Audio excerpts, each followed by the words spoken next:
ચાલો વિદ્યાર્થી મિત્રો, છેલ્લે આપણે 11th અંદર તો કે સાપેક્ષ વેગ એનો ખ્યાલ જોયો હતો. એ સિવાય હવે ઘણા બધા વિદ્યાર્થી તમને ક્વેશ્ચન સોલ્વ કરવા આપ્યા હતા 91 થી 106 સુધીમાં. તો ઘણા બધા વિદ્યાર્થી જુદા જુદા મોકલાવ્યા હતા. તો એની અંદરથી આમ તો બધા જ સોલ્વ કરાવી દો. પછી આપણે ચેપ્ટર નંબર 4 ઉપર આવશે. એટલે સૌ પ્રથમ જો કે 91મો ક્વેશ્ચન હે, જે થઈ ગયો હોય સ્કીપ કરતા જાજો, એટલે તમારો ટાઈમ વેસ્ટ ન થાય, કે જે તમારા કીધે થઈ ગયો હોય તે. તો 91મો ક્વેશ્ચન છે. 91મા ક્વેશ્ચનની અંદર જો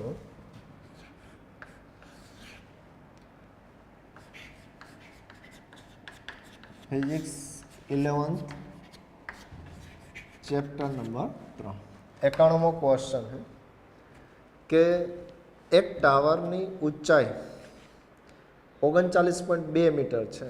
કોઈક ક્ષણે ટાવર પરથી એક પદાર્થને મુક્ત પતન કરાવવા દેવામાં આવે તો બરાબર તે જ ક્ષણે ટાવરના તળિયેથી બીજા પદાર્થને ઉધ્વ દિશામાં 19.6 મીટર પર સેકન્ડના વેગથી ફેંકવામાં આવે તો બંને ટાવરના તળિયેથી ખાલી જગ્યા મીટર ઊંચાઈએ અને ખાલી જગ્યા સેકન્ડ સમયે ભેગા થશે. એ પૂછ્યું. હવે એક અહીંયા જો ખાસ કે આ એક ટાવર એ જ ઊંચાઈનો ધારો કે ટાવર. હવે આ એ જ ઊંચાઈના ટાવર પરથી એક પદાર્થને એટલે આ સ્થાન પાસેથી ધારો કે અધો દિશામાં મુક્ત પતન કરે, એટલે આનો પ્રારંભિક વેગ 0 અને એક પદાર્થને અહીંથી ઉધ્વ દિશામાં તો કે ગતિ કરાવવામાં અને v0 જેટલા વેગથી ગતિ કરાવવામાં. તો બંને ટાવરના તો કે તળિયેથી એકબીજાને ઉધ્વ દિશામાં ફેંકવામાં આવે તો બંને ટાવરના તળિયેથી કેટલી મીટર ઊંચાઈ, અહીંથી કેટલા મીટર ઊંચાઈ એકબીજાને ક્રોસ કરશે. એટલે આ નીચે આવતો હોય ત્યારે આ નીચે આવતો હોય ત્યારે આ ઉપર તરફ જતો હોય, એકબીજાને કેટલા ઊંચાઈ ક્રોસ કરે એટલે ભેગા થાય. એમ થાય ને, એક ઉપરથી નીચે આવતો ને એક નીચેથી ઉપર આવતો હોય તો એકબીજા ક્યાંક ભેગા થશે. અથડાવાની વાત ન થાય, સાઈડમાં ધારો કે ક્રોસ કરતા ફેંકવામાં આવે તો બંને ટાવરના તળિયેથી ખાલી જગ્યા ઊંચાઈ અને ખાલી જગ્યા સમય ભેગા થશે. ભેગા થાય કે અથડાય, ક્યારે ભેગા થશે કે અથડાશે. તો આના માટે જો આમ તો આ દાખલો બહુ મોટો થાય, પણ સાપેક્ષ વેગ તમે લ્યો તો એકદમ સરળ થઈ જાય. જો પહેલા પદાર્થનો સાપેક્ષ વેગ v બરાબર v0 માઇનસ gt, ઉપરના વેગ પ્લસ લાય એટલે નીચેનું g માઇનસ લેવું પડે ઉપરનો. બીજું આના માટે જો સાપેક્ષ વેગ v2 બરાબર શું થશે, આ v1 કે v2 બરાબર તો કે v0 માઇનસ gt. તો v0 તો 0 હે, મુક્ત પતન gt. તો આના માટે જો તમે સાપેક્ષ વેગ લ્યો, આની સાપેક્ષે આનો વેગ કેટલો થશે તો કે સાપેક્ષ વેગ ધારો કે v12 કહે તો v1 માઇનસ v2. તો આનો વેગ v0 માઇનસ gt અને આનો વેગ માઇનસ gt આવે તો માઇનસ માઇનસ જો v0 આ માઇનસ gt આ પ્લસ gt તો આ દૂર થઈ જાય. આનો સાપેક્ષ વેગ હંમેશા v0 જેટલો જ. એનો મતલબ જો આનો વેગ જેટલો વધે એટલો જ વેગ આનો ઘટે, પણ ટોટલ સાપેક્ષ વેગ અચળ રહે. હવે જો સાપેક્ષ વેગ ખ્યાલ આવી ગયો, v0 જેટલો જ છે ને v0 એટલે આનો પ્રારંભિક વેગ આપ્યો 19 કેટલો છે 6 મીટર પર સેકન્ડ. આનો સાપેક્ષ વેગ અચળ થઈ ગયો, જો એ બદલતો નથી, મીટર પર સેકન્ડ. આ સાપેક્ષ વેગ અચળ થઈ ગયો, સાપેક્ષ વેગ સમય સાથે બદલતો નથી. હવે જો આ બે પદાર્થ સાપેક્ષ ગતિ કરે તો એને કાપવું પડતું અંતર કેટલું હોય, h જેટલું. તો અહીંયા જો વેગ એટલે અંતરના છેદમાં સમય લઈ લ્યો, આટલું અંતર પાર કરવા માટે કેટલો સમય લાગે, કારણ કે અહીંથી આ તરફ આવશે, અહીંથી આ તરફ આવશે, તો ટોટલ કેટલું અંતર કપાતું હશે, આ x જેટલો નીચે આવશે, y જેટલો નીચે આવશે, તો ટોટલ કેટલું અંતર કપાતું હશે તો h જેટલું. તો એ સાપેક્ષ વેગ આ 19.6. તો હવે t તમને મળી શકે h/19.6. ઊંચાઈ તમને ધારો કે અહીંયા આપી ટાવરની ઊંચાઈ કેટલી છે તો કે 39.2 છેદમાં 19.6 તો આનો સાદું રૂપ આપશો તો t બરાબર 2 સેકન્ડ મળશે. 2 સેકન્ડ જેટલો સમય લાગે એનો મતલબ બે એકબીજાને ક્યારે ક્રોસ કરે 2 સેકન્ડ જેટલો સમય હોય ત્યારે ક્રોસ કરે એટલે એકબીજાને 2 સેકન્ડે ક્રોસ કરશે. પછી જો કે બીજું એક મેળવવાનું કે ટાવરના તળિયેથી એની ઊંચાઈ કેટલી હોય. તળિયેથી ઊંચાઈ કેટલી હોય એ મેળવી લ્યો તો હાલ અને અહીંથી જો મુક્ત પતન કરો તો 2 સેકન્ડમાં કેટલું અંતર કાપે એ મેળવી લ્યો. આ એક્સ મેળવી લ્યો તો એચ જે તમને 39.2 મીટર છે એમાંથી ટોટલ એક્સ બાદ કરી નાખો તોય મળી શકે. તો આ કઈ રીતે મળે મુક્ત પતન માટે જો એચ બરાબર અથવા તો આ સૂત્ર છે ડી બરાબર v0t પ્લસ 1/gt². તો આ તો 0 થઈ જશે 1/gt² એચ ઊંચાઈ આ અથવા તો એચ તો તમારે મેળવવાનું એચની જગ્યાએ એક્સ લખો સ્થાનાંતર એક્સ 9.8 કાંઈ ન આપ્યું હોય તો 9.8 લઈ લો 2 નો વર્ગ 4 આમાંથી દૂર થશે તો 2 જ રહેશે એટલે અહીંયા 19.6 થઈ જશે આટલા મીટર થાય. હવે જો આ 19.6 હોય તો આ પણ 19.6 જ હોય એટલે આમાં તમે જો જવાબ આવશે બી. આમ તો આ વાય મેળવવું પડે એક્સ જો 19.6 હોય તો આ 19.6 હોય તો આમાંથી તમે 19.6 બાદ કરશો તો એટલું જ આવશે એટલે આમાં જવાબ આવશે બી જવાબ આવશે કે ઉપરથી ઊંચાઈ જો 19.6 હોય તો નીચેથી ઊંચાઈ 19.6 જ હોય કારણ કે આમાંથી 19.6 બાદ કરો તો નીચેથી તમને ઊંચાઈ વાય મળી શકે અને વાયની કિંમત એ 19.6 જેટલી જ હશે. તો આ રીતે તમે આ ક્વેશ્ચન કેલ્ક્યુલેશન કરી શકે. પહેલાં સમય મળશે અને ક્રોસ કરવાનો સમય એટલે હંમેશા જો આ પ્રકારના ક્વેશ્ચન હોય ને તો સાપેક્ષ વેગ લઈ અને સાપેક્ષ વેગ જો અચળ હોય તો વેગ એટલે અંતરના છેદમાં સમય. અચળ વેગ હોય સાપેક્ષ વેગ તો સાપેક્ષ વેગ એટલે અંતરના છેદમાં સમય. તો સાપેક્ષ કેટલું અંતર કાપે છે એ જ જેટલું એકબીજાની સાપેક્ષ ટોટલ અંતર એ જ જેટલું કાપે તો અંતર છેદમાં લાગતો સમય તો એના મદદથી તમે કેલ્ક્યુલેશન કરી શકો. તો આ ક્વેશ્ચનની અંદર બી જવાબ આવશે. હવે એવો જ એક ક્વેશ્ચન છે 92મો ક્વેશ્ચન છે. આ તો 91મો ક્વેશ્ચન છે. તો હવે 92મો ક્વેશ્ચન એ પણ આના જેવો જ છે એટલે તમને પ્રેક્ટિસ માટે નીચે જ આપ્યો છે કે એક બોલ એને વેગ v0થી ઉધ્વ દિશામાં ફેંકવામાં આ જ ક્ષણે બીજા બોલ બીની એ જ ઊંચાઈથી મુક્ત પતન કરતા ટી ક્ષણે બંને ક્ષણે બીની સાપેક્ષે એનો વેગ શોધો. તો અહીં જો એક બોલ છે અહીંયા ઊંચાઈ એચ જ છે આના જેવો જ ક્વેશ્ચન છે કે એક બોલને અહીંયા જો આના જેવો જ ક્વેશ્ચન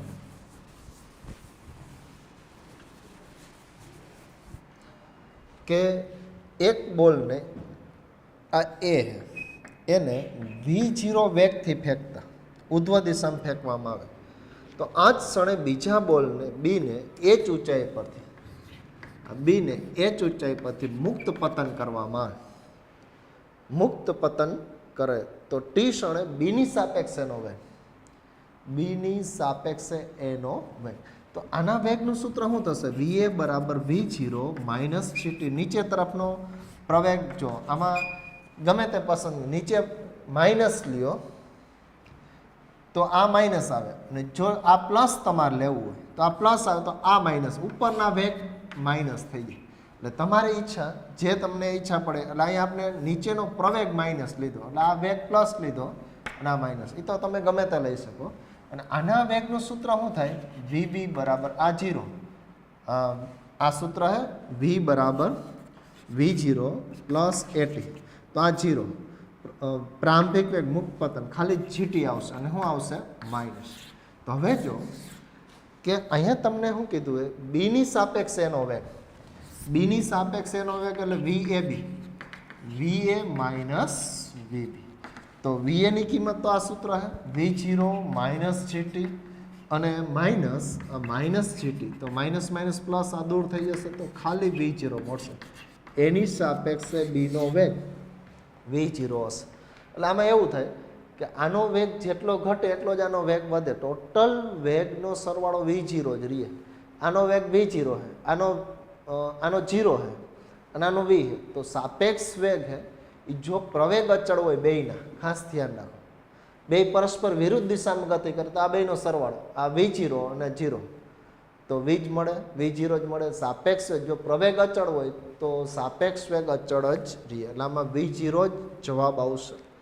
પછી એના પછીનો ક્વેશ્ચન છે, એટલે આમાં જવાબ છે એ આવશે, આમાં જવાબ છે એ ઓપ્શન આવશે.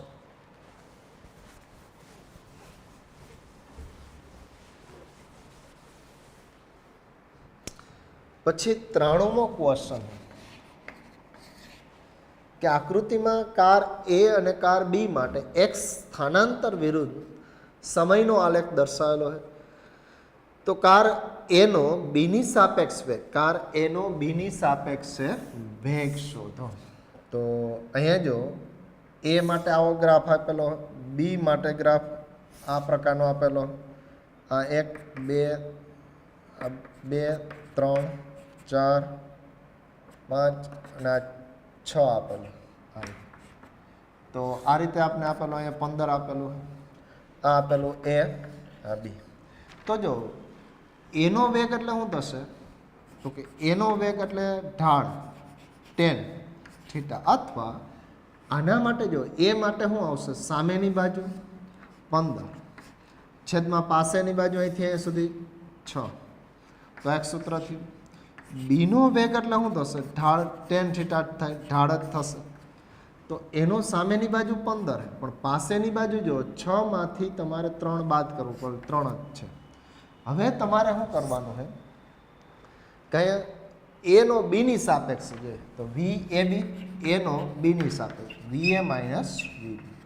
તો 15/6 માઇનસ 15/3. તો અહીંયા હજી સાદુરૂપ આપવું હોય તો એ આપી શકાય. જો 5 તેરી 15 અને 3 દુ 6, તો 5/, અહીંયા 2 આવશે અને અહીંયા આવશે 5 આવશે, તો 2.5 અથવા તો અહીંયા ગુણી દો, 10 માંથી 5 જાય તો -5/2 એટલે -2.5 મીટર પર સેકન્ડ આવશે. એ બી સાપેક્ષ વેગ કેટલો આવશે, -2.5 મીટર પર સેકન્ડ. એટલે આમાં જવાબ આવશે, તો કે જવાબ બી શક્ય બને, બી ઓપ્શન શક્ય બનશે. 93માં ક્વેશ્ચનમાં સાપેક્ષ વેગ છે એટલે બેના ઢાળ ઉપરથી જો બાદ બાકી કરી નાખો તો એ સાપેક્ષ વેગ તમને મળી શકે. પછી 94મો ક્વેશ્ચન,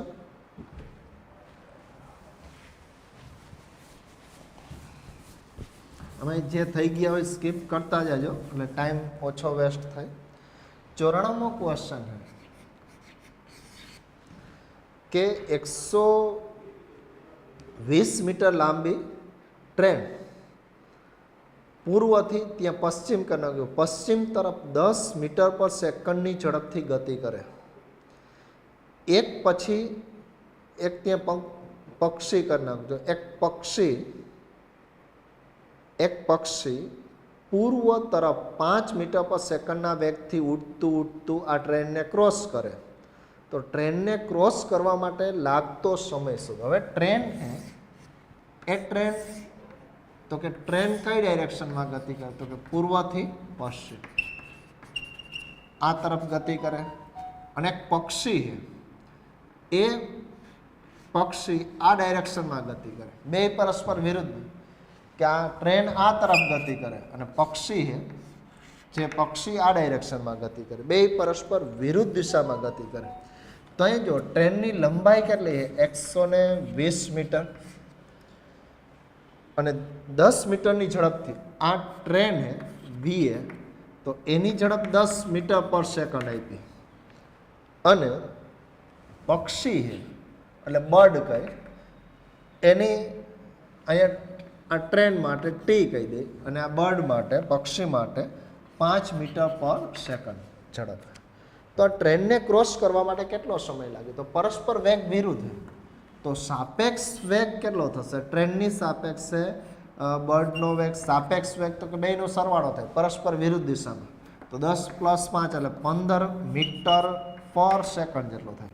અને સાપેક્ષ વેગ એટલે જો કાપેલું અંતર તો આ પક્ષી કેટલું અંતર કાપે ટ્રેનને ક્રોસ કરે એટલે 120, તો 120 કાપેલું અંતર છેદમાં સમય થાય તો t બરાબર 120 છેદમાં 15. એટલે અહીં જો તમે એનું તો કે 6 ગુણ્યા 2 ગુણ્યા 10 થાય અને 5 તેરી 15. હજી અહીં તમે જો 3 દુ 6 અહીંયા 2 આવી જશે તો 8 સેકન્ડ જેટલો સમય લાગે. કેટલો સમય લાગશે? 8 સેકન્ડ. 8 સેકન્ડમાં તો કે 8 સેકન્ડમાં પક્ષી છે આખી ટ્રેનને ક્રોસ કરી દે. પણ જો બે એક જ દિશામાં ગતિ કરતા હોત તો શું થાત? સાપેક્ષ વેગ 5 થઈ જાય. તો અને આમેય જો તો પક્ષી ખરેખર ટ્રેનને કોઈ દિવસ ક્રોસ કરી જ ન શકે. શા માટે? જો એક જ દિશામાં હોત તો એક જ દિશામાં હોય તો આનો વેગ તો ઓછો હોય, આનો વેગ વધુ. જો આને પક્ષીને ક્રોસ કરવું હોય તો આના કરતાં વેગ વધુ હોય તો જ ક્રોસ કરી શકે. એટલે એમાં ટ્રેન પક્ષીને ક્રોસ કરી જાય એવું કહી શકે, પણ પક્ષી ટ્રેનને ક્યારેય ક્રોસ કરી શકે નહીં જો બે એક જ દિશામાં હોય તો. એટલે આ એક બાબત ખાસ ધ્યાન રાખવું. વિરુદ્ધ દિશામાં હોય તો સીધો, એટલે આમાં જવાબ આવશે એ ઓપ્શન આવશે. 94માં જવાબ શું આવશે? એ. આની અંદર 94માં જવાબ આવશે એ. હવે 95મો ક્વેશ્ચન છે. એ પણ ક્વેશ્ચન એ જ પ્રકારનો. એક બસ 54 કિલોમીટર પર અવરના વેગથી સીધા રસ્તા પર દોડે છે. તેની પાછળ એક બાઇક સવાર 3 કિલોમીટરના અંતરે છે. જો બાઇક સવારને 5 મિનિટમાં બસને ઓવરટેક કરવું હોય તો તેણે બાઇકને કેટલા વેગથી ચલાવવું પડે? હવે ધારો કે આ એક બસ છે અને આ એક ધારો કે બાઇક સવાર છે. હવે આ બસને આ બાઇક સવારને ઓવરટેક કરવું 3 કિલોમીટર પાછળ, તો આનો વેગ જો v1 હોય તો આનો વેગ v2. પણ ઓવરટેક કરવું હોય તો તમને ખ્યાલ હે બસ કરતાં આનો વેગ વધુ હોવો જોઈએ. પણ એક જ દિશામાં જાય તો સાપેક્ષ વેગ તો કે v2 માઇનસ v1 થાય. સાપેક્ષ વેગ આટલો થાય. પણ હવે જો કાપવું પડતું અંતર કેટલું છે? 3 કિલોમીટર. તો વેગ એટલે અંતરના છેદમાં સમય. પણ સમય તમને કેટલો આપ્યો? જો કેટલી સેકન્ડ કેટલી મિનિટમાં ઓવરટેક કરવું? તો કે અહીંયા 5 મિનિટમાં ઓવરટેક કરવું. તો 5 મિનિટ એટલે સેકન્ડ કેટલી થશે? કલાક કેટલી થશે? તો કે 5/60. t બરાબર 5 મિનિટ કહી અથવા 5/60 કલાક કહી શકાય. તો અહીંયા જો વેગ એટલે અંતરના છેદમાં સમય, કે આ બેયને સાપેક્ષ વેગ v2 માઇનસ v1 થશે અંતરના છેદમાં સમય. તો અહીંયા 3 ગુણ્યા 60 છેદમાં 5. તો અહીંયા જો તમે છેદ ઉડાડી શકો કે અહીંયા છેદ ઉડાડવા હોય તો ઉડાડી શકો કે કારણ કે અહીંયા જો 60 એટલે 4 ગુણ્યા 15, તો અહીંયા 3 થઈ જશે 12. તો 12 અને ગુણ્યા 3 12 ચોક 48 થશે. v2 બાઇકનો વેગ, બસનો વેગ તમને આપ્યો છે કેટલો આપેલો છે? બસનો વેગ તમને આપેલો છે 95માં ક્વેશ્ચનમાં 54 કિલોમીટર પર અવર. તો બાઇકનો વેગ કેટલો જોશે? તો કે 48 પ્લસ 54. એટલે અહીંયા જો 48 પ્લસ 54 કિલોમીટર જોશે. તો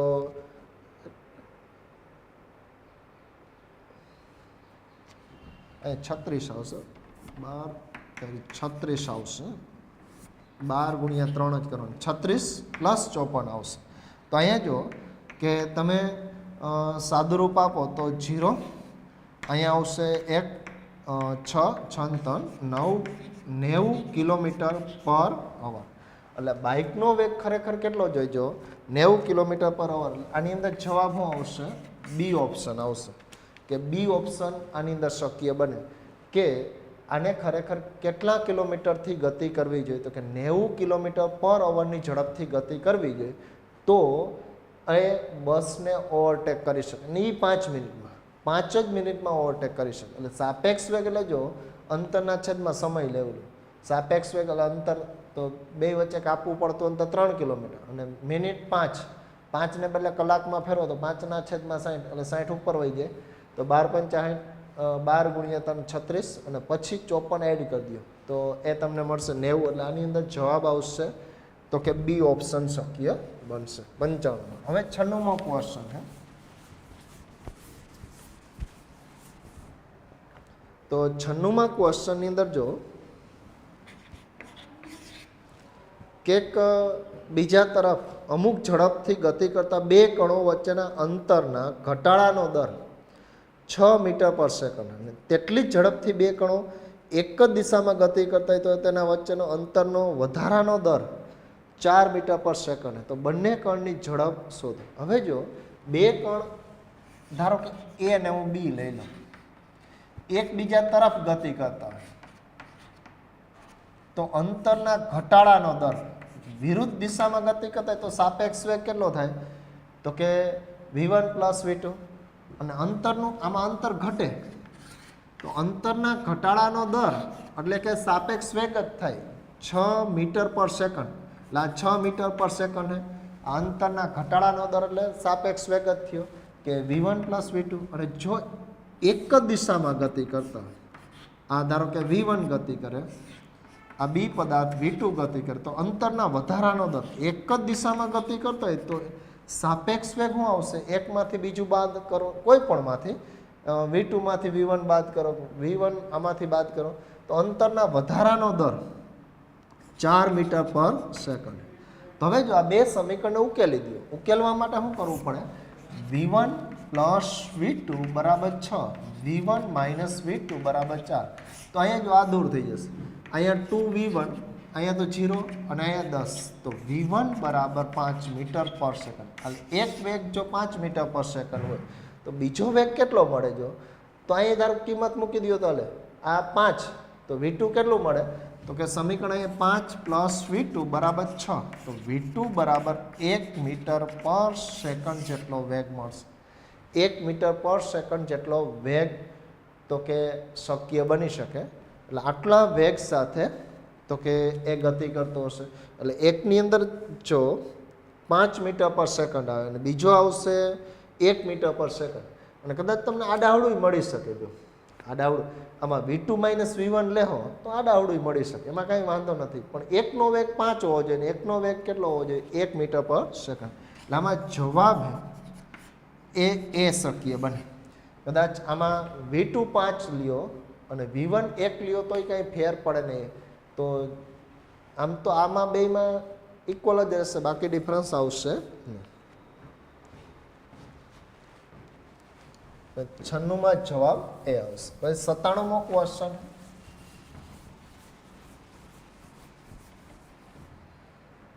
તો 97માં ક્વેશ્ચનની અંદર જો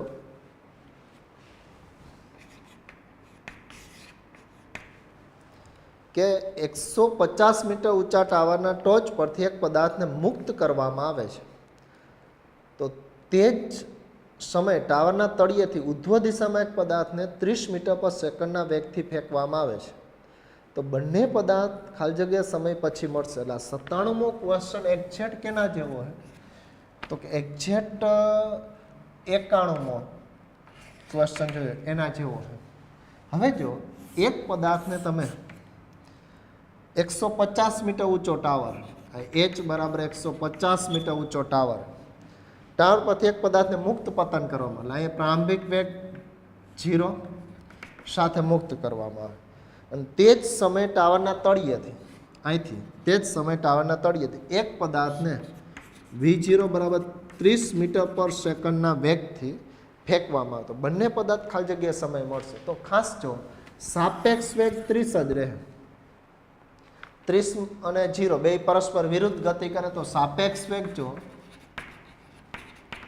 વેગ 30 જ રહે. આનો જેટલો વધશે g જેટલો વધશે 1 મિનિટમાં g જેટલો વધે એટલે gt જેટલો વધે તો આનો gt જેટલો ઘટે. બેયના સાપેક્ષ વેગ અચળ જ રહે 30 મીટર પર સેકન્ડ. એનો કદાચ સાબિતી 91માં ક્વેશ્ચનમાં જોઈ લેવું તો એ 30 જ રહે. હવે જો અહીંયા સાપેક્ષ વેગ એટલે તો કે બે એકબીજાની સાપેક્ષે કેટલું અંતર કાપે તો કે જ્યાં ભેગા થાય તો ભેગા થશે તો ટોટલ કેટલું અંતર કપાશે? આ x અંતર કાપતો હોય અને આ y અંતર કપાતો હોય તો ટોટલ અંતર કેટલું હશે? x પ્લસ y એટલે 150. તો સાપેક્ષ વેગ અચળ હોય તો કાપેલું અંતર 150 છેદમાં સમય 30. તો t બરાબર 150/30 એટલે આ દૂર થઈ ગયા તો 5 સેકન્ડ લાગશે. કેટલો સમય લાગશે? 5 સેકન્ડ લાગશે. 5 સેકન્ડમાં એકબીજાને મળતા હશે. તો આના માટે જવાબ એ 97માં ક્વેશ્ચનની અંદર જવાબ સી આવશે. જવાબ શું આવશે? સી. 5 સેકન્ડે બંને પદાર્થ એકબીજાને મળતા હશે એવું કહી શકે. એના પછી જો 98મો ક્વેશ્ચન હે.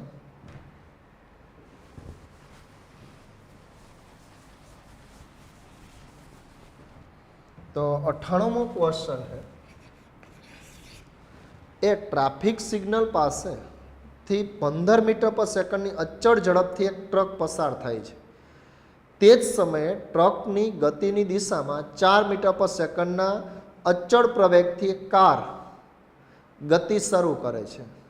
તો 6 સેકન્ડ બાદ ટ્રકની સાપેક્ષે કારનો વેગ કેટલો હોય? હવે જો ટ્રાફિક સિગ્નલ પાસે 15 મીટર પર સેકન્ડની અચળ ઝડપથી એક ટ્રક પસાર થાય. અહીં ટ્રાફિક સિગ્નલ છે અને એક ટ્રક તારો અહીંથી પસાર થાય. કેટલી ઝડપથી? 15 મીટર પર સેકન્ડની ઝડપથી પસાર થાય. તે જ સમયે ટ્રાફિક સિગ્નલની દિશામાં આ ટ્રક છે અને તે જ સમયે ટ્રાફિક સિગ્નલ દિશામાં એક કાર ટ્રકની ગતિની દિશામાં 4 મીટર પર સેકન્ડના અચળ પ્રવેગથી ગતિની શરૂઆત કરે. ગતિની શરૂઆત કરે એટલે આનો પ્રારંભિક વેગ 0, પણ કેટલા પ્રવેગથી? 4 મીટર પર સેકન્ડના પ્રવેગથી શરૂ કરે. તો 6 સેકન્ડ બાદ ટ્રકની સાપેક્ષે કારનો વેગ. ટ્રકની સાપેક્ષે કાર તો ટ્રકનો વેગ તો અચળ છે. અહીં જો vt કહું તો 15 મીટર પર સેકન્ડ અચળ છે, પણ આનો વેગ કારનો વેગ કેટલો થાય? તો કે v બરાબર v0 પ્લસ at, તો આ 0, આ 4 અને કેટલી સેકન્ડ કીધી છે? 6 સેકન્ડ, તો આ 6. તો vc કેટલો થશે? તો કે 6 ચોકે 24 મીટર પર સેકન્ડ વેગ થશે. આ કારનો વેગ થશે આ ટ્રકનો. તો હવે તમને શું કીધું છે જો? તો અહીંયા 6 સેકન્ડ બાદ ટ્રકની સાપેક્ષે કારનો વેગ, તો vct ટ્રકની સાપેક્ષે કારનો વેગ અથવા કારનો ટ્રકની સાપેક્ષે, તો vc માઇનસ vt, તો 24 - 15, તો 24માંથી 15 જાય તો 9 મીટર પર સેકન્ડ. એટલે ટ્રકની સાપેક્ષે કારનો વેગ એટલે બે રીતે વાંચી શકાય. ટ્રકની સાપેક્ષે કારનો વેગ અથવા કારનો ટ્રકની સાપેક્ષે વેગ 9 મીટર પર સેકન્ડ જેટલો મળશે. એટલે આમાં જવાબ આવશે એ ઓપ્શન આવશે. જવાબ શું આવશે? એ ઓપ્શન શક્ય બને કે ટ્રક છે એ તો અચળ વેગથી ગતિ કરે, તો આ 6 સેકન્ડમાં કેટલો વેગ પ્રાપ્ત કરે અને પછી તમે જો આના કરતાંનો વેગ વધતો જશે તો અહીંયા ટ્રકની સાપેક્ષે કારનો વેગ એ 9 મીટર પર સેકન્ડ જેટલો મળશે. તો આ એક બાબત ખાસ યાદ રાખવાની છે. હવે પછી જો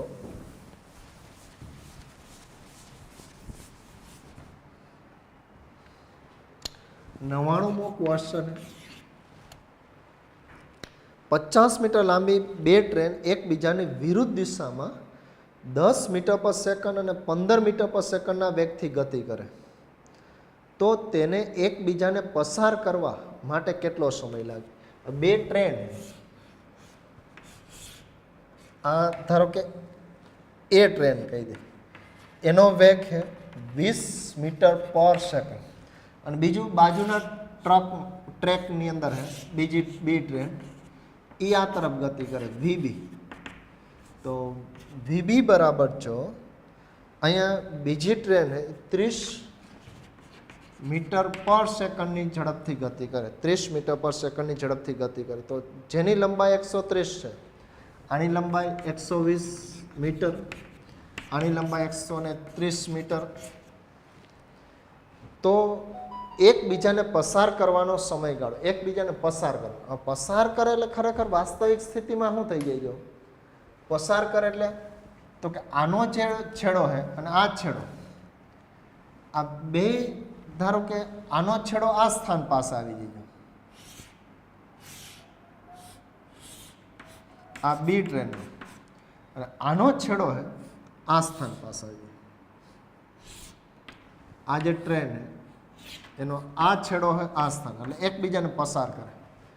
તો હવે જો ટોટલ કેટલું બે અંતર કાપશે? આટલું અંતર કાપશે. બેયના સાપેક્ષ વેગ આપ્યા. બેયનો સાપેક્ષ વેગ કેટલો થશે? બે વિરુદ્ધ 20 ને 30 એટલે 50 થશે. સાપેક્ષ વેગનો સરવાળો થશે એટલે 50 સાપેક્ષ વેગ થાય. તો સાપેક્ષ વેગ એટલે કાપેલું અંતર છેદમાં લાગતો સમય. તો ટોટલ બે ભેગી થઈને કેટલું અંતર કાપે? તો કે 120 પ્લસ 130 એટલે કેટલું થશે? આ બેનો સરવાળો કરો. 120 પ્લસ 130 અને છેદમાં લાગતો સમય 50 શું હોય? આ બેનો સાપેક્ષ વેગ. બે વિરુદ્ધ દિશામાં જતું તો સાપેક્ષ વેગ સરવાળો થશે 20 પ્લસ 30. તો ટી બરાબર અહીંયા શું થશે? 250 છેદમાં 50 એટલે 5 સેકન્ડ જેટલો સમય લાગે. 5 સેકન્ડમાં એકબીજાને ક્રોસ કરી જશે. એ ટ્રેન હે બીને ક્રોસ કરશે, બી એને ક્રોસ કરશે. તો આની અંદર 99માં ક્વેશ્ચનની અંદર તો કે 50 99મો ક્વેશ્ચન 99 નહીં પણ આ 100મો ક્વેશ્ચન છે. એક જ આ 100મો ક્વેશ્ચન. 99મો કદાચ બાકી રહી ગયો તો 99મો હમણાં કરાવી દો. આ 100મો ક્વેશ્ચન છે કે 120 મીટર લાંબી એ ટ્રેનનો વેગ 20 મીટર પર સેકન્ડ અને એની વિરુદ્ધ બીનો વેગ 30 મીટર પર સેકન્ડ, જેની લંબાઈ 130. તો એકબીજાને પસાર કરવાનો સમયગાળો કેટલો હોય? તો આ રીતે મળી શકે. એટલે આમાં જવાબ એ 5 એટલે બી ઓપ્શન આવશે. તો આ રીતે તમે નોંધી શકો. સાપેક્ષ વેગ એટલે કાપેલો અંતર છેદમાં લાગતો સમય. તો આ રીતે 100મો ક્વેશ્ચન. 99મો બાકી રહી ગયો કરાવી દો. તો 99મો ક્વેશ્ચન તો 99માં ક્વેશ્ચનની અંદર કે 50 મીટર લાંબી બે ટ્રેન એકબીજાની વિરુદ્ધ દિશામાં 10 મીટર પર સેકન્ડની ઝડપથી ગતિ કરે તો તે એકબીજાને પસાર એના જેવો જ છે, પણ એમાં બેયની લંબાઈ 50 મીટર જ છે. આ 50 મીટર અને બીજી ટ્રેન 50 મીટર.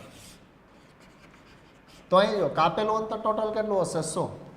આનો વેગ તો કે એકનો વેગ 10 અને એકનો મીટર પર સેકન્ડ અને આનો 15 મીટર પર સેકન્ડ. તો સાપેક્ષ વેગ કેટલો થશે? આ બેનો સરવાળો 10 પ્લસ 15 25 બરાબર કાપેલું અંતર 100. આ બેનો સરવાળો 100 છેદમાં ટી. તો ટી બરાબર 4 સેકન્ડ મળે. એટલે આમાં જવાબ એ 4 સેકન્ડ. એટલે જવાબ આવશે બી ઓપ્શન આવશે. એકબીજાને ક્રોસ કરે તો કાપેલું અંતર ટોટલ બેયના સરવાળા જેટલું. તો 100 છેદમાં ટી એટલે 4 સેકન્ડ જેટલો સમયગાળો આવશે. તો આ રીતે તમે કેલ્ક્યુલેશન કરી શકો. 4 સેકન્ડ જેટલો સમયગાળો આવશે. પછી હવે 101 થી જે બધા ક્વેશ્ચન છે એ ગ્રાફિકલ ક્વેશ્ચન છે, ગ્રાફ આધારિત ક્વેશ્ચન છે. તો એના વિશે આપણે અભ્યાસ કરવાનો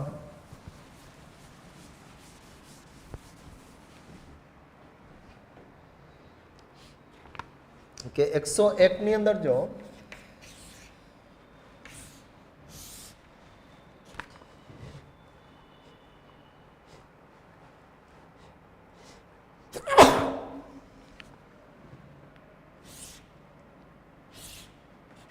એ અને બી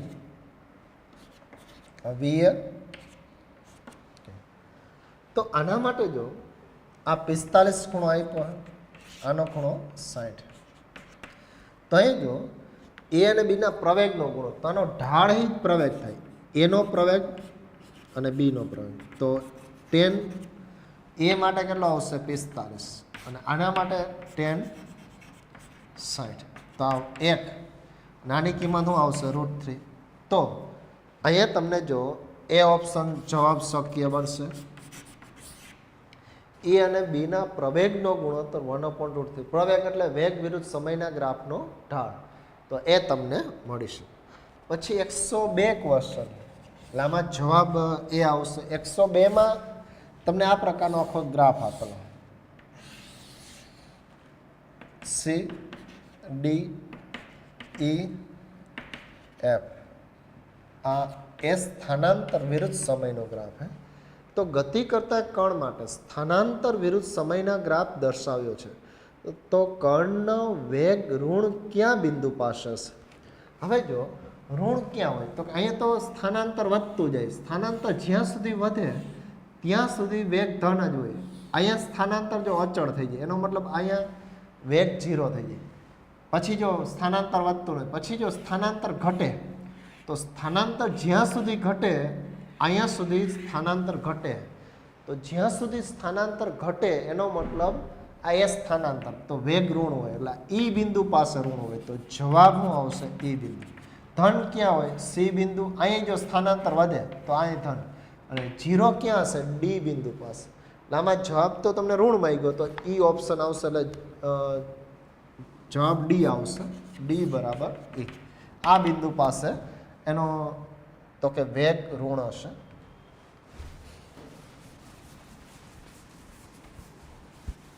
એટલે આ ક્વેશ્ચન હતો 102 હતો, 112 નહીં. આ ક્વેશ્ચન હતો 102 ક્વેશ્ચન હતો. હવે 103 ભૂલથી લખાઈ ગયું હતું. આની અંદર તમને એક ગ્રાફિકલ ક્વેશ્ચન જ આપ્યો.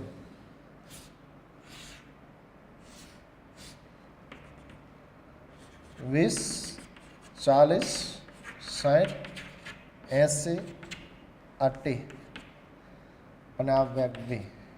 આ 1, 2, 3. તો ગતિ કરતા વસ્તુનો વેગ વિરુદ્ધ સમયનો આલેખ દર્શાવેલો છે. તો વસ્તુનો પ્રવેગ અને પ્રતિપ્રવેગિત ગતિ દરમિયાન વસ્તુનું સ્થાનાંતર શોધો. તો અહીંથી અહીં સુધી જો અચળ વેગી ગતિ છે, વેગ વધતો, અહીંથી આ પ્રવેગિત ગતિ છે. તો પ્રવેગ હોય ત્યારે ને અહીંયા પ્રતિપ્રવેગ, જો વેગ ઘટતો જાય પ્રતિપ્રવેગ, અહીંયા વળી વેગ અચળ થઈ જાય. તો આટલા ભાગનું આ પ્રવેગનો ભાગ છે અને આ ભાગ પ્રતિપ્રવેગ. તો આનું ક્ષેત્રફળ મેળવવાનું. તો આનું ક્ષેત્રફળ તમારે કઈ રીતે મેળવવું? તો કે બે રીતે મળી શકે. એક તો આ ચોરસનું મેળવી લ્યો અને આ ત્રિકોણનું મેળવી લ્યો. તો ચોરસનું ક્ષેત્રફળ આ 60 માંથી 20 જાય તો આ 40, આ 40, તો 40 ગુણ્યા 1 થાય 1, પ્લસ આ ત્રિકોણ. તો ત્રિકોણ માટે પાયો ગુણ્યા વેધ ડાયરેક્ટ કરી નાખું, 1/2 પાયો, પાયો 40 અને વેધ તરીકે શું આવશે? 2, 3 માંથી 1 બાદ કરો 2, એટલે આ દૂર થઈ ગયું. તો 40 પ્લસ 40 80, આનું સ્થાનાંતર 80 આવશે. ક્ષેત્રફળ એ ક્ષેત્રફળ જ સ્થાનાંતર બતાવે, એસ અથવા ડી કયો તો ચાલે. તો એ 80 મીટર જેટલું સ્થાનાંતર હશે. કેટલું સ્થાનાંતર કરશે? 80 મીટર. એટલે આમાં જવાબ આવશે સી ઓપ્શન આવશે, 80 મીટર જેટલું. આટલો ભાગ જ તમારે મેળવવાનો. એટલે ઉપરનો એક ત્રિકોણ અને નીચેનો લંબચોરસ, એનું ક્ષેત્રફળ મેળવી અને કેલ્ક્યુલેશન કરીશું. પછી 104 કે ટી બરાબર 0 સેકન્ડ સ્થિર સ્થિતિમાંથી ગતિની શરૂઆત કરતા કણનો પ્રવેગ વિરુદ્ધ સમયનો આલેખ દર્શાવેલો. તો નીચેનામાંથી વેગ વિરુદ્ધ સમયનો સાચો આલેખ છે. તો પ્રવેગ વિરુદ્ધ સમયનો ગ્રાફ આવો.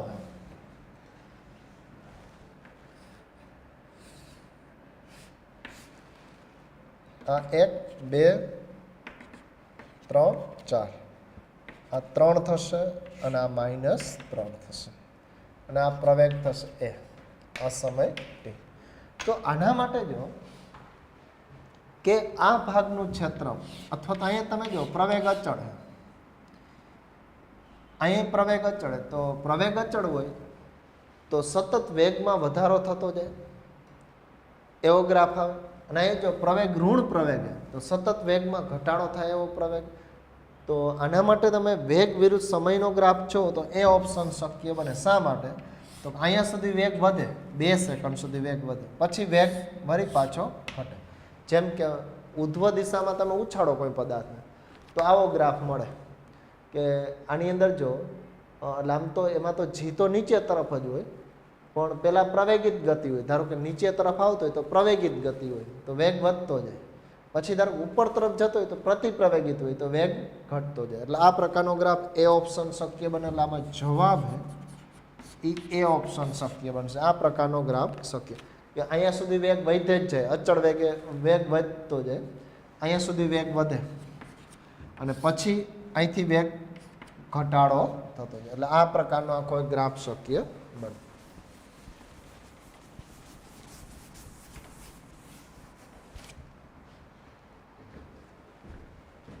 પછી 105 છે, એમાં તમને v² વિરુદ્ધ એ સ્થાનાંતરનો આલેખ દર્શાવેલો છે.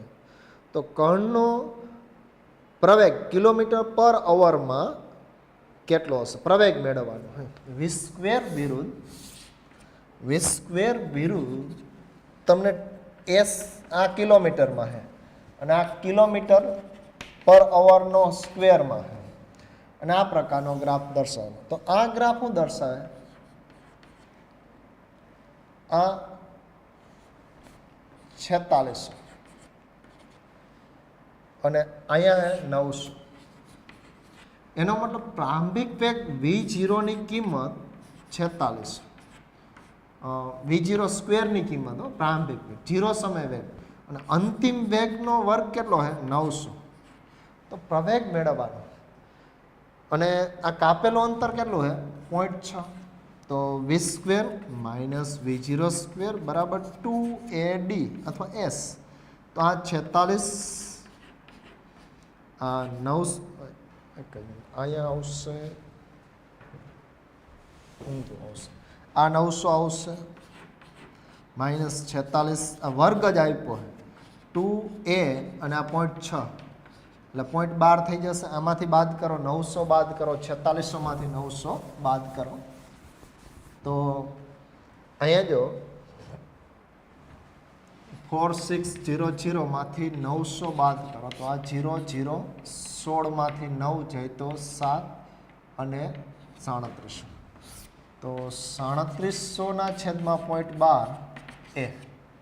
તો આ રીતે તમે આપી શકાય કિલોમીટર પર અવર. અને બીજું માઇનસ આવશે, આ શું આવશે માઇનસ.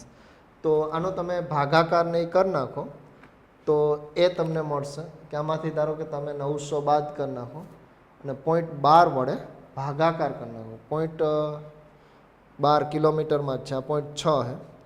તો 4600માંથી તમે 900 બાદ કરો તો 3700 આવશે. 600 હા આટલા આવશે અને છેદમાં 0.12. તો લગભગ તમે ઘણો ભાગાકાર કરી નાખો. હું તો કેલ્ક્યુલેટરથી અહીં કરી નાખું. આમ તો ખરેખર તમારે 3700 ભાગ્યા 0.12 તો લગભગ આની અંદર જવાબ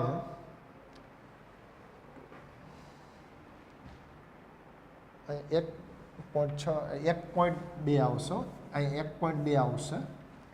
અહીં 0.6 ગુણ્યા 2 એટલે 1.2 આવશે. એટલે એ બરાબર કેટલા થઈ જશે માઇનસ લગભગ 3083 કિલોમીટર પર અવર જેટલો મળે. એટલે લગભગ પછી રાઉન્ડ અપ કરો તો 84 સમથિંગ તમે કહી શકો. તો આની અંદર જવાબ એ જવાબ ડી શક્ય બનશે. તો આ તમને v સ્ક્વેર જ આપ્યો કારણ કે આ v નો વર્ગ છે. એટલે આ પ્રારંભિક વેગ છે અને આ અંતિમ આટલું અંતર કાપે ત્યારે અંતિમ વેગ આટલો છે. તો v સ્ક્વેર માઇનસ v0 બરાબર 2ad અથવા as. આ 0.6 આ 0.6 અંતર આ 2 તો આ 1.2 અહીંયા મૂકી દો. 3700 છેદમાં 1.2 ભાગાકાર કરો અને પછી સાદુરૂપ આપી દો તો એ તમને મળશે.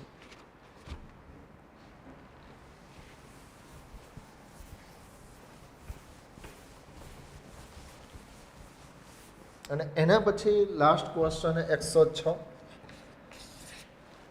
તો 106માં ક્વેશ્ચનની અંદર તમને આપ્યું કે પૃથ્વીની સપાટી પરથી એક રોકેટને ઉપર તરફ લોન્ચ કરવામાં આવે તો તેના વેગ વિરુદ્ધ સમયનો આલેખ આકૃતિમાં દર્શાવે તો રોકેટની મહત્તમ ઊંચાઈ કેટલી પ્રાપ્ત કરશે? કેટલી મહત્તમ ઊંચાઈ? આમ તો એક દાખલો આપણે જોયો હતો પણ આ ગ્રાફિકલ આખો ક્વેશ્ચન છે.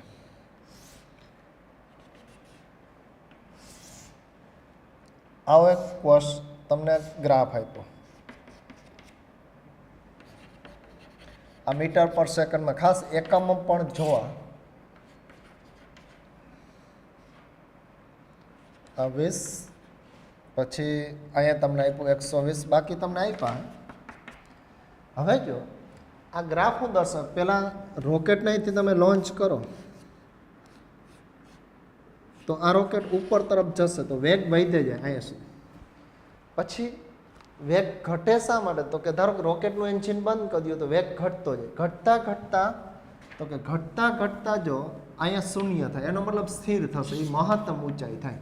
અહીંયા સ્થિર થઈ જાય મહત્તમ. પછી જો વેગ ઋણ શું દર્શાવે નીચે તરફ આવે તો સ્થાનાંતર મેળવવું હોય તો આ ગ્રાફનું ક્ષેત્રફળ મેળવી લો, એ જ સ્થાનાંતર થાય. તો બે ભાગ બે ત્રિકોણનું ક્ષેત્રફળ. એક તો સ્થાનાંતર એટલે 1/2 આ પાયો 20 ગુણ્યા વેધ 1000 આ થાય પ્લસ 1r આનો પાયો 120માંથી આ બાદ કરો એટલે 100 ગુણ્યા 1000. તો આમાંથી જો તમે 1000ના છેદમાં 2 કોમન કાઢી લ્યો અથવા તો આનું સાદું રૂપ આપી દો તો ચાલે. અહીંયા 10 તો 10,000 પ્લસ અહીંયા તમે જો 1 2 3 4 5 લાખના છેદમાં 2 એટલે 50,000. 50,000 પ્લસ 10,000 એટલે 60,000 મીટર આવે અથવા 60 કિલોમીટર આવે. કેટલું સ્થાનાંતર હશે? 60 કિલોમીટર જેટલું સ્થાનાંતર થયું હશે. આ રોકેટ ખરેખર કેટલી સ્થાનાંતર કર્યું હશે? એટલે આમાં તમે ઉપરની દિશામાં જોઈએ તો સ્થાનાંતર તમે 60 કિલોમીટર જેટલું ગણી શકે. મહત્તમ ઊંચાઈ એની 60 કિલોમીટર હશે અને સ્થાનાંતર એનું, કારણ કે એક જ દિશામાં અહીંયા સુધી અચળ પ્રવેગ મતલબ વેગ વધતો જાય, પછી અહીંથી વેગ ઘટતા ઘટતા સ્થિર થાય એટલે અહીંયા વેગ એનો 0 થઈ જાય. તો અહીંથી અહીંયા સુધી કાપેલું અંતર કયો કે સ્થાનાંતર કયો, બે ઇક્વલ જ થશે એટલે 60 કિલોમીટર જેટલું અંતર આવશે. એટલે આમાં જવાબ આવશે, આ ક્વેશ્ચનની અંદર જવાબ ડી ઓપ્શન આવશે. કેટલામાં? 106માં જવાબ ડી ઓપ્શન આવશે. તો અહીંયા સુધી રાખશે. હવે પછી આપણે નેક્સ્ટ ચોથું ચેપ્ટર સ્ટાર્ટ કરશું, સમતલમાં ગતિ. છતાંય આના કોઈ હજી ક્વેશ્ચન હોય તો મોકલજો. બાકી હવે આપણે ક્વેશ્ચન છે, આના સિવાય રેફરન્સ બુક તમારી પાસે હોય તો એની સોલ્વ કરજો, કારણ કે તો જ વધુ ખ્યાલ આવશે. અને હવે નેક્સ્ટ ચેપ્ટર આપણે સ્ટાર્ટ કરશે. અસ્તુ.